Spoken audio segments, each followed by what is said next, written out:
I will retire at the right time. August 2027. Subject to divine intervention. বিগত 22শে জুলাই রাত্রি 9টার পর ভারতের উপরাষ্ট্রপতি জগদীপ ধনকরের রেজিগনেশন লেটার রাষ্ট্রপতি ভবনে পৌঁছানোর প্রায় সঙ্গে সঙ্গেই রাজনৈতিক মহলে জোর চর্চা শুরু হয়ে যায়। আসলে এই বিষয়টার জন্য কেউ প্রস্তুত ছিলেন না, কারণ সেই দিনই দুপুর 12:30টার সময় রাজ্যসভার বিজনেস অ্যাডভাইজারি কমিটির বৈঠক ছিল, যেখানে জেপি নাড্ডা, কিরেন রিজিজু সহ বহু মেম্বার সেখানে উপস্থিত ছিলেন এবং মিটিংও বেশ কিছুক্ষণ চলার পর সাময়িক বিরতি ঘোষণা করা হয় এবং পুনরায় সেই মিটিং চালু হবে 4:30টার সময়, এভাবেই স্থির করা হয়েছিল। কিন্তু অপ্রত্যাশিতভাবে 4:30টার পরও দীর্ঘক্ষণ জেপি নাড্ডা এবং কিরেন রিজিজুকে দেখতে না পাওয়ার ফলে সেদিনের মিটিং এক প্রকার বাধ্য হয়েই বন্ধ করা হয়েছিল এবং স্থির করা হয়েছিল পরের দিন অর্থাৎ 23শে জুলাই বেলা 1টার সময় এই মিটিং চালু করা হবে। কিন্তু এর মধ্যেই জগদীপ ধনকর ইস্তফা দিয়ে বসেন। নমস্কার, নভেল অফ ইভলিউশন চ্যানেলের নতুন এক পর্বে আমি অর্পিতা আপনাদের সঙ্গে আলোচনায় বসেছি। আজকের আলোচনার মেন বিষয়বস্তু থাকবে হঠাৎ এমন কি ঘটল যার জন্য জগদীপ ধনকরকে এভাবে পিছিয়ে আসতে হলো। এর পেছনে কি অন্য কোনো রাজনৈতিক হিসাব ছিল, নাকি উপরাষ্ট্রপতি হিসাবে তার অতি সক্রিয়তাই এই ইস্তফার চূড়ান্ত ফল হিসাবে এসে দাঁড়ালো? সেই সঙ্গে এর পরবর্তী পর্যায়ে কি হতে চলেছে এই নিয়েই আজকের আলোচনা গড়াবে।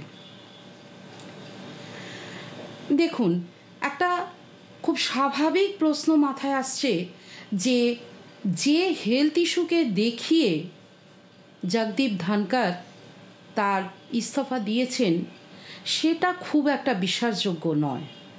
কারণ আমরা প্রায় অনেকেই জানি যে মার্চের শুরুতে এইমসে তার অ্যাঞ্জিওপ্লাস্টিক হয়েছিল, কিন্তু তারপরও এই কয়েক মাস যথেষ্ট সুস্থতার সঙ্গে এবং যথেষ্ট দক্ষতার সঙ্গে তিনি কিন্তু সরকারি কার্যকলাপ নির্বাহ করে গেছেন। এমনকি এই সেই দিন অর্থাৎ 22 তারিখেও সারাটা দিনই কিন্তু তিনি ব্যস্ততার মধ্যে সময় কাটিয়েছেন। তা সত্ত্বেও এত কিছুর পরেও হঠাৎ করে এমন কি ঘটল যে রাত্রিবেলা তাকে ইস্তফা দিতে হলো? এর পেছনে কি শুধুই কি শরীরই কি একমাত্র কারণ হয়ে দাঁড়ালো? সেটা কি সত্যিই বিশ্বাসযোগ্য বলে আপনার মনে হয়, নাকি এর পেছনে অন্য কোনো কারণ আছে?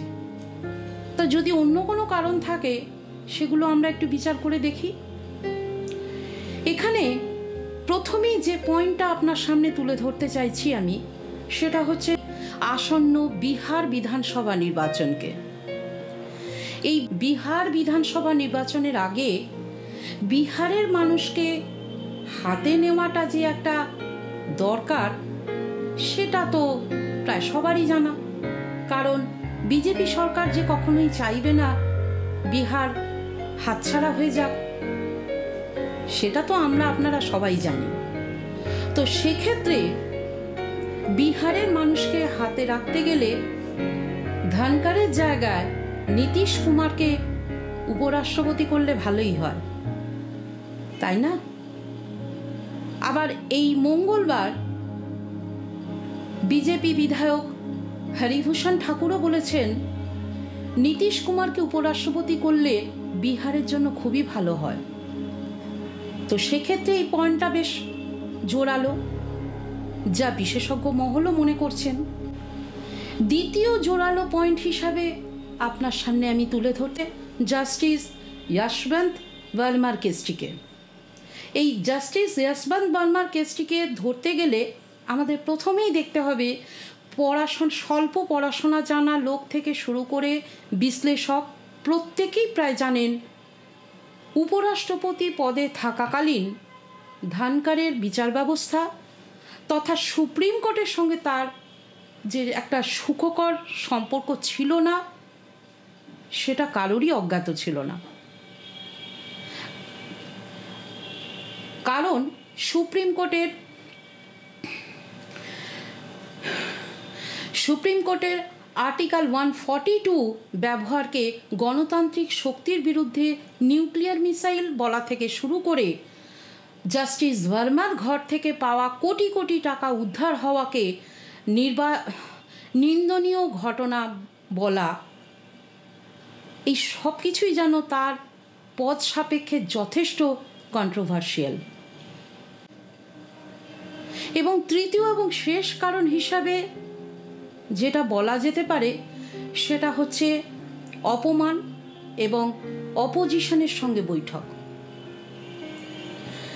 এই জেপি নাড্ডা এবং কিরেন রিজিজুর সান্ধ্যকালীন অধিবেশনে না থাকাটা একজন উপরাষ্ট্রপতি হিসাবে যথেষ্ট অপমানজনক বলেই মনে করা হয়। কারণ রাজ্যসভার মেন চেয়ারপারসন হচ্ছেন উপরাষ্ট্রপতি, সে জায়গায় চেয়ারপারসনকে ইনফর্ম না করে এত গুরুত্বপূর্ণ পদাধিকারীর একজন ব্যক্তিত্বদের উপস্থিত না থাকাটা যথেষ্ট অপমানকর। এছাড়া আর একটা বিষয়, আম আদমি পার্টির অরবিন্দ কেজরিওয়ালের সঙ্গেও সাক্ষাৎ এটাও কি অন্য তত্ত্বের জন্ম দিচ্ছে? বিশেষজ্ঞ মহল তো সেটাই ইঙ্গিত করছে। এবার আসা যাক উপরাষ্ট্রপতির ইস্তফা হিসাবে ধানকারকে এত গুরুত্বপূর্ণ কেন মনে করা হচ্ছে। তার কারণ হিসাবে ধরে নেওয়া যাক, ধানকারই কিন্তু তৃতীয় ব্যক্তি যিনি অফিস থেকে রিজাইন করেছেন। এর আগে ভিভি গিরি এবং আর ভেঙ্কটরামন পদত্যাগ করেছিলেন রাষ্ট্রপতি পদপ্রার্থী হওয়ার জন্য।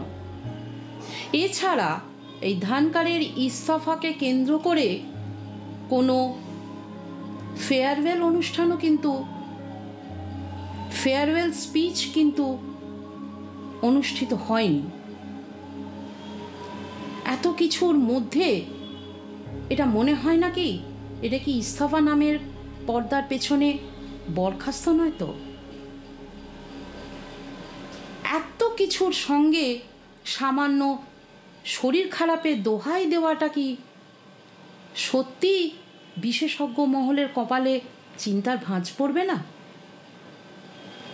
আপনার আমার তো তাই মনে হয়। এবার আসি পরবর্তী পর্যায়ে কি হতে চলেছে। ইতিমধ্যেই ইলেকশন কমিশন নতুন উপরাষ্ট্রপতি পদের জন্য ভোট ঘোষণা করে দিয়েছেন এবং যথারীতি নীতিশ কুমার, রাজনাথ সিং সহ বহু হাই প্রোফাইল ব্যক্তিত্বের নাম এখানে উঠে আসছে। এবার একমাত্র সময়ই এর উত্তর দিতে পারবে ভারতের আগামী উপরাষ্ট্রপতি কে হতে চলেছেন। এ বিষয়ে আপনার যদি কোনো মতামত থাকে অবশ্যই জানাবেন। আর আজকের এই পর্বটা কেমন লাগলো সেটা জানাতে ভুলবেন না। আসলে আমরা কিন্তু আপনাদের এই কমেন্টের অপেক্ষায় থাকি, অবশ্যই কমেন্ট করবেন। আর সেই সঙ্গে চ্যানেলটির পাশে থাকার জন্য লাইক, শেয়ার এবং সাবস্ক্রাইব করতে ভুলবেন না। আপনার একটা সাবস্ক্রাইব কিন্তু আমাদের কাজের উৎসাহকে দ্বিগুণ বাড়িয়ে তোলে। তাই আজকে এই পর্যন্তই রাখি।